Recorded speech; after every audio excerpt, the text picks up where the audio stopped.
वालेकुम, मैं हूँ आईजीएस और आज का लेक्चर है क्लास 12 फिजिक्स का चैप्टर नंबर 1।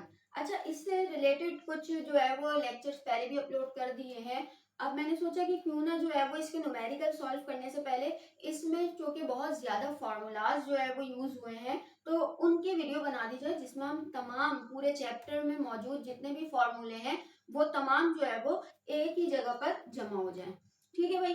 तो बेसिकली इस वीडियो को बनाने का मकसद भी यही है कि आप उन फॉर्मूलों को याद कर लीजिए ताकि आपके लिए भी आसानी हो, क्योंकि आगे जब हम न्यूमेरिकल सॉल्व करेंगे तो एटलीस्ट आपको ये याद होंगे, तो आपको पता होगा कि इसमें कौन सा फॉर्मूला लगेगा, इस न्यूमेरिकल को सॉल्व करने के लिए हम क्या कर सकते हैं। तो चले, कोई हमारे पास ये जो है वो 15-16 जो है वो फॉर्मूलाज हैं, इनको हम पढ़ते हैं। सबसे पहले हमारे पास बात आती है conversion of Celsius in Fahrenheit, जो कि हमने इसको कन्वर्ट किया था और इसकी रिलेशनशिप जो है वो भी मालूम की थी प्रीवियस लेक्चर में। तो बेसिकली टेम्परेचर इन फ़ारेनहाइट मालूम करने का तरीका ये है 9/5, जो भी आपको सेंटीग्रेड में टेम्परेचर दिया हुआ है वो प्लस होगा 32 से और ये दोनों क्वांटिटीज आपस में मल्टीप्लाई होंगी। फिर अगर हम बात करें conversion of Fahrenheit into degree centigrade, Celsius जिसे हम कहते हैं, तो वो इसका उलट है 5/9। यहाँ जो है ये माइनस हो जाएगा 32 से, ठीक है, डिग्री फ़ारेनहाइट। ये तो हो गया। बाकी conversion of degree centigrade into kelvin, तो आपको पता है डिग्री सेंटीग्रेड में 273 प्लस करते हैं तो हमारे पास वो केल्विन में चेंज हो जाता है। ये तो एक इजी कन्वर्जन है। चलिए अब मेन फॉर्मूलाज की तरफ आते हैं। प्रेशर ऑफ गैस, किसी भी गैस का प्रेशर मालूम करने के लिए हमारे पास जो फॉर्मूला आता है, इफ डेंसिटी अगर उसकी गिवन हो तो ये फॉर्मूला आता है 1/3 डेंसिटी V बार, ठीक है, स्क्वायर। इस तरीके से जो है वो हम क्या करते हैं, इसकी मालूम करते हैं प्रेशर। अब हम बात करते हैं average kinetic energy of gas molecule.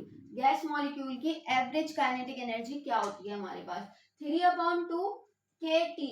यहाँ पर K हमारे पास कांस्टेंट है और T से मुराद हमारे पास जो भी टेम्परेचर गिवन होगा। फिर root mean square velocity from temperature. अच्छा, रूट मीन स्क्वायर वेलोसिटी जिसको हम VRMS कहते हैं, इसको हम दो तरीके से जो है वो मालूम कर सकते हैं। एक जब हमारे पास टेम्परेचर गिवन हो और एक जब हमारे पास प्रेशर और डेंसिटी गिवन हो। अगर प्रेशर गिवन हो तो ये होता है √3 kT/m। K हमारे पास कांस्टेंट है, T हमारे पास टेम्परेचर है और स्मॉल m हमारे पास जो है वो मास होता है उस जो है वो गैस का या जिसका भी।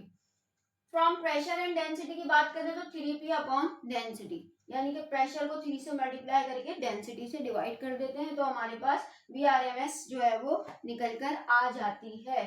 आठवां हमारे पास गैस इक्वेशन है, क्योंकि हमने चार्ल्स लॉ, बॉयल्स लॉ ये तमाम इस चैप्टर में पढ़े हैं, तो वो आता है PV = nRT, या हम दूसरे लफ्जों में PV = nKT भी कहते हैं। या स्मॉल n है जो कि नंबर ऑफ मोल्स को रिप्रेजेंट करता है, R कांस्टेंट है, T टेम्परेचर है, P प्रेशर है और V हमारे पास जो है वो वॉल्यूम है।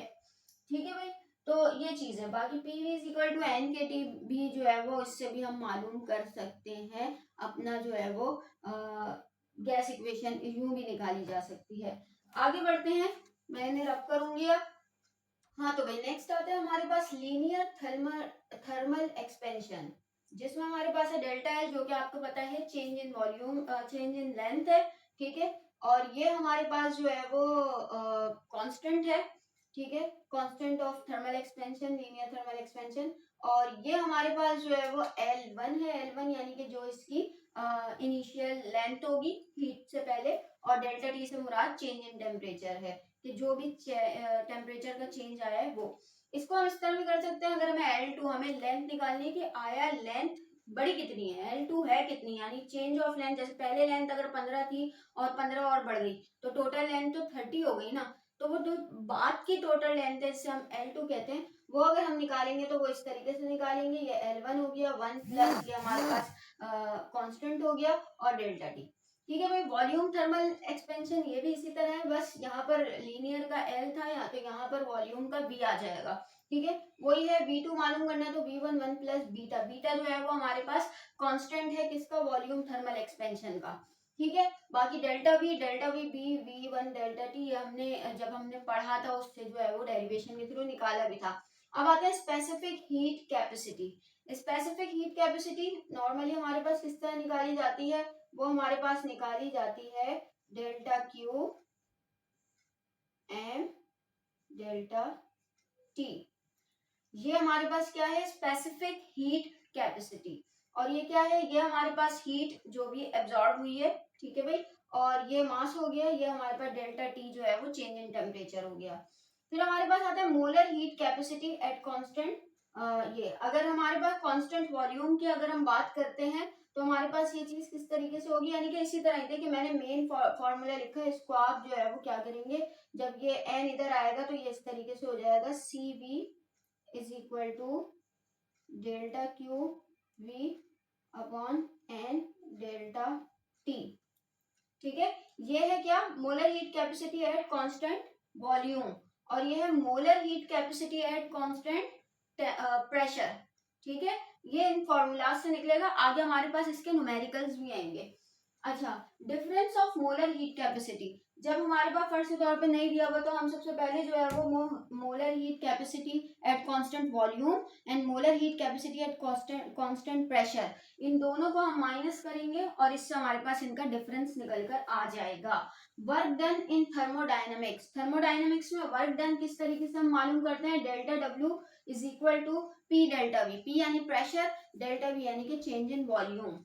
ठीक है, W is equal to P A delta Y, ये हमारे पास बेसिकली एक साइड की लेंथ अगर बड़ी है तो वो हम मालूम करने के लिए कर लेते हैं, हाइट वगैरह देखने के लिए। ठीक है, या अगर एरिया बड़ा है तो पूरा एरिया ही लेते हैं, वरना जो है वो सिर्फ हाइट ले लेते हैं। फर्स्ट लॉ ऑफ थर्मोडायनेमिक्स हमारे पास क्या है, delta Q is equal to delta U plus delta W. ये तो हमारे पास हीट जो भी एब्जॉर्ब हुई है या रिलीज हुई है, डेल्टा यू हमारे पास है इंटरनल हीट। ठीक है भाई, इंटरनल हीट, जो भी इंटरनल हीट होती है बॉडी की, ठीक है, वो डेल्टा यू है, और डेल्टा डब्ल्यू जो भी वर्क डन हुआ है। Work done by Carnot engine, Carnot engine के बारे में आता है न्यूमेरिकल, और आया हुआ भी है प्रीवियसली, ये हमारे पास जो है वो प्रैक्टिकल सेंटर के पेपर में भी आया था। ठीक है, तो वो हम कैसे, एक तो इसकी एफिशिएंसी होती है, आगे एफिशिएंसी भी बताऊंगी। ये तो वर्क डन है, work done delta W is equal to Q1 minus Q2, यानी कि जो भी हमारे पास दो हीट गिवन होंगी उनको माइनस करके हम उसका वर्क डन निकाल लेंगे। ठीक है भाई, ये हो गए। अब आगे के फॉर्मूला देख लेते हैं और हमारे पास क्या क्या फॉर्मूलाज हैं। चलिए अब आगे का देख लेते हैं, efficiency of कैरनट engine. Carnot engine की एफिशिएंसी कैसे मालूम करी जाती है, तीन तरीकों से मालूम की जाती है। एक हमारे पास है 1 माइनस Q2 अपॉन Q1, जो भी हमारे पास एनर्जी एब्जॉर्ब पहले बाद में हुई है और पहले हुई। ठीक है, एन मल्टीप्लाई बाय 100, इसको 100 से हम जो है वो मल्टीप्लाई करा देंगे। फिर हमारे पास एक वो है कि जब हम हीट एब्जॉर्ब ना देखें, हम सिर्फ टेम्परेचर देखें, कि T2 को डिवाइड कर दें T1 से एंड देन मल्टीप्लाई बाय 100, यूं भी हमारे पास कैरनट इंजन की जो है वो एफिशिएंसी मालूम की जा सकती है। इसके अलावा हमारे पास जो है वो एक फॉर्मूला आता है, वो फॉर्मूला हमारे पास है delta W upon Q1 multiply by 100।